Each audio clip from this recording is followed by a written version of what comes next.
Now, everybody in here need money, want money, all of that, but everybody in here can't stand money.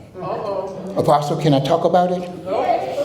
One of the reasons is because money is a revealer of character.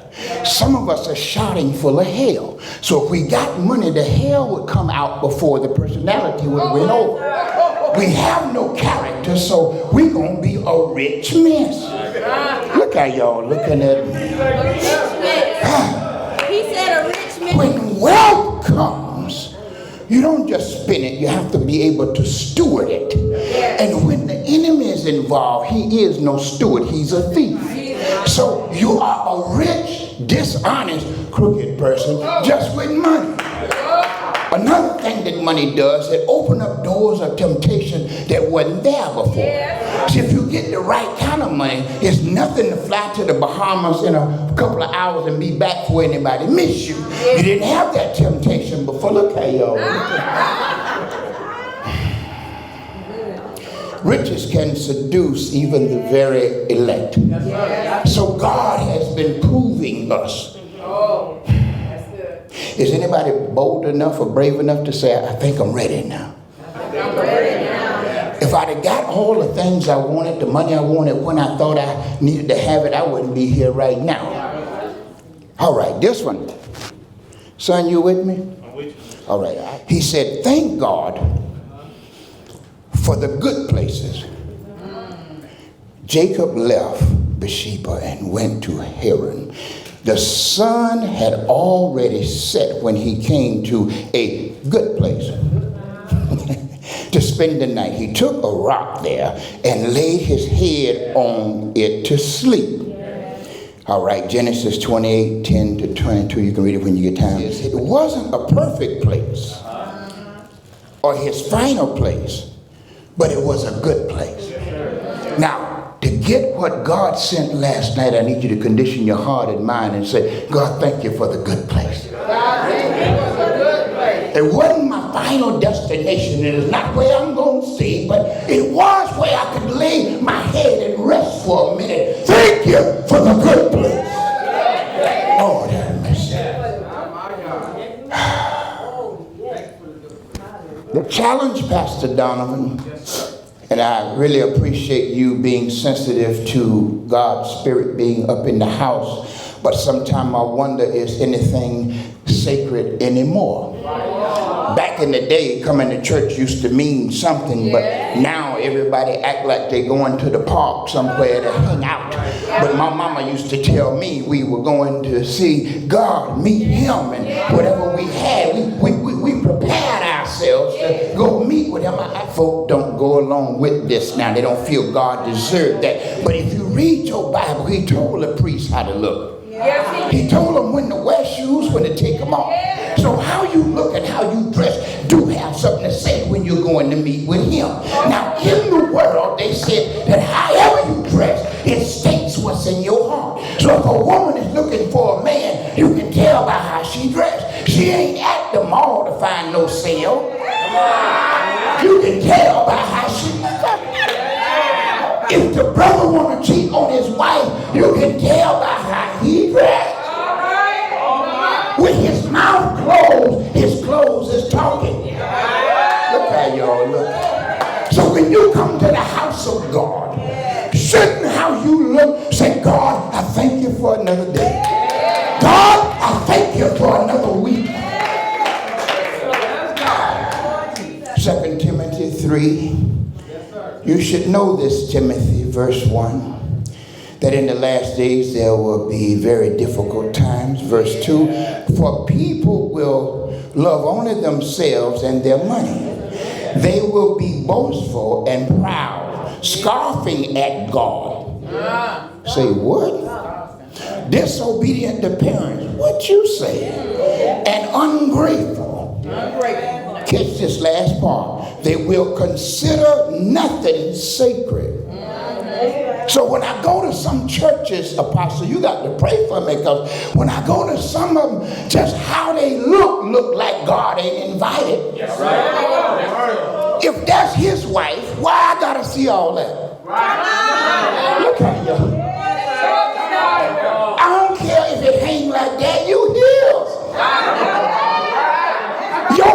kind of bump, amen. Help me preach him. I wish him. You should dress in a way that honors God. In a way that states I belong to him. All right, let's get into our lesson here tonight. That's good. Thank God there's a lifting.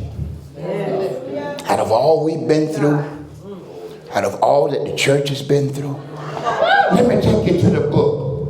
Remember in your Bible, it was this man who had a couple of sisters and he died, and Jesus said, where have you laid him? And he went and they rolled a stone away. Remember that? He called the man got up. Remember that? But if you keep on reading, a few verses later, he was sitting at the table and the folk was mad at him because he wasn't dead.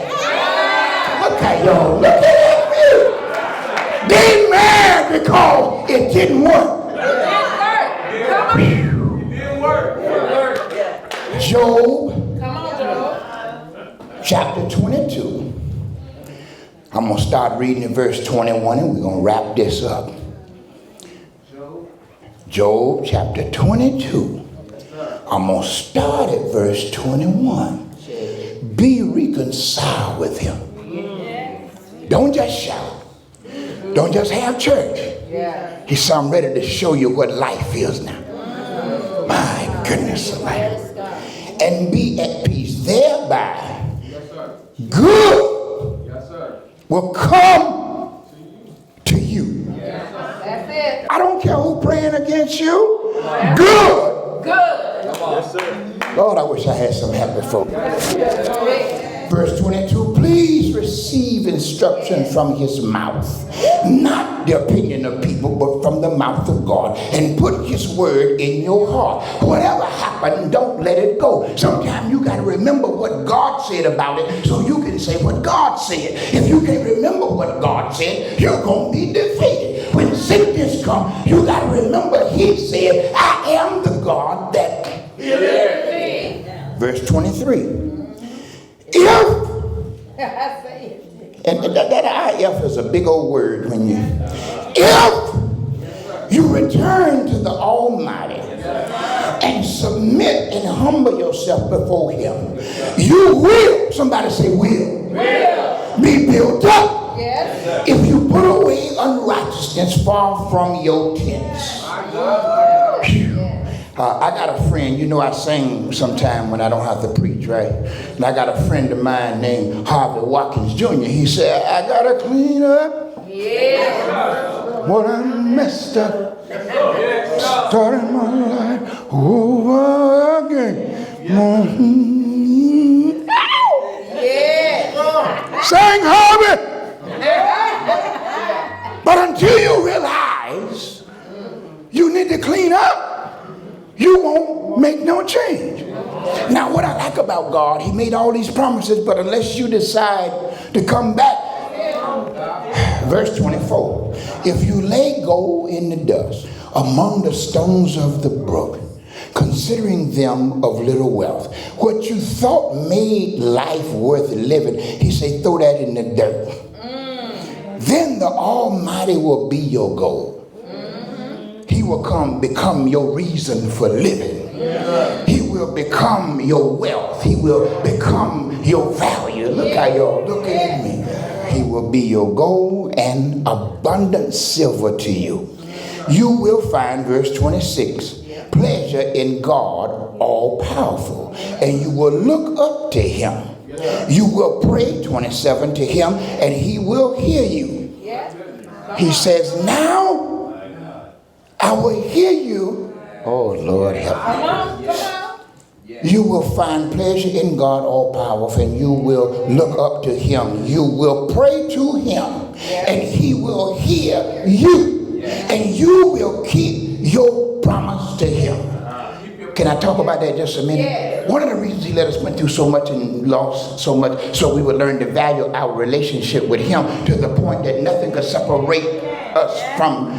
See, it's easy to say, I will let nothing, but we always find something that we let separate. Look how y'all looking at me. I'm trying to rush. I know y'all got to go, but we say these things. But God said, when you get to the point that you're ready to do what you promised. That's good. I got your healing, your money. Come on. That's good. Verse 28, you shall also. All right, Lord. Who was that? You said that? Yeah. Say it again. You shall also decree a thing. Y'all hear her? Decree. Now let me make it a little more easier. Yes, come on. He said, no matter what you're going through, you can decide what you want. That's right. Yes. And it will find and locate you. Some of y'all been accepting life as it's been tossed at you by the devil, and you never made a decision.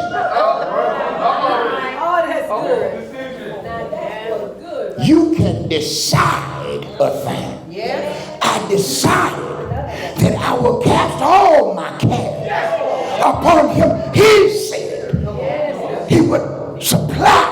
All right. 29. When they have brought you low. Lord have mercy. Let me start this one over because I don't want y'all to miss verse 29. When they have brought you low, you will speak with confidence, saying there is a lifting. Lord, I wish I had something. God is working right now. Somebody is good. See, there is a lifting.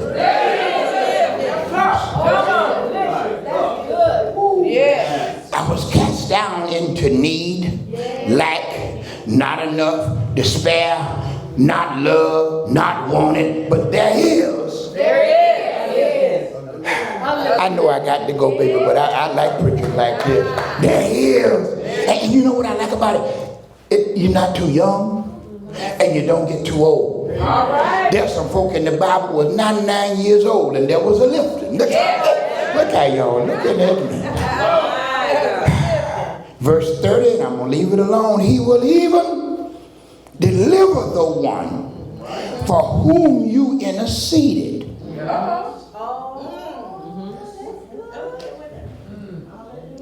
Who is not. I got to make sure they get this. The person you was praying for, Bishop, God will even deliver them even though they were not innocent. That's good. That's right. I got folk praying for their children. They're in jail or they're going through and they love their child, but they're not innocent. But because they interceded. Somebody said, tell your neighbor, say name. Prayer change things. Yes, he does. Come on now. He will be delivered through the cleanness of your hand. So how saved you are got a lot to do with who you praying for. Well, I'm sorry, y'all, but I get excited about this stuff. God put you in a place and said, I want you to live right. Because I'm going to put somebody in your spirit. I want you to pray for them. They will be delivered because of the cleanliness of your hand. Somebody ain't scared. Say, I'm glad I'm clean.